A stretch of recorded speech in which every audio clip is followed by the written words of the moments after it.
আমি ভেঙে পড়েছিলাম, মনে হয়েছিল সব শেষ।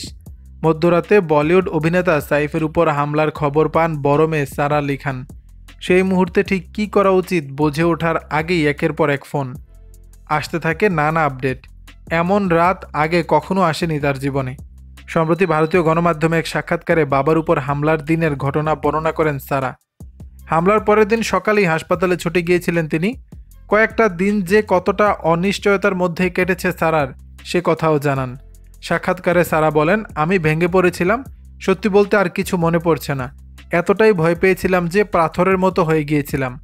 বাবাকে যখন হাসপাতালে নিয়ে যাওয়া হয় তখন ওই 15 থেকে 20 মিনিট সময়টা গোটা জীবনের মতো মনে হয়েছিল। তারপর ধীরে ধীরে হাসপাতাল থেকে আপডেট পেয়ে স্বস্তি পাই। বাবাকে যেদিন হাসপাতাল থেকে হাসি মুখে বেরিয়ে আসতে দেখেন, সেদিন খানিক স্বস্তি পেয়েছিলেন সারা। সারা আরও বলেন, তিনি ঠিক এমনই, এটাই তার স্বভাব এবং 4 সন্তানের বাবা হিসেবে তাকে দেখাতেই হতো যে তিনি একদম ঠিক আছেন। বাবা সবসময় একজন ফাইটার, কখনো হাল ছাড়েন না। তাই বাবা হিসেবে তিনি দেখানোর চেষ্টা করেন সব ঠিক আছে। আমিও এটা বাবার থেকেই শিখেছি। চাপের মধ্যেও সাইফ জানেন কিভাবে নিজেকে শান্ত রাখতে হয়। তাই সারার কথায়, আতঙ্কের পরিস্থিতিতে বাবা অন্যদের তুলনায় অনেক ভালো। আমি তো প্রথমেই আতঙ্কিত হয়ে যাই, কাঁদতে থাকি। দর্শক, বিষয়টি নিয়ে আপনাদের মতামত জানাবেন নিচের কমেন্ট বক্সে।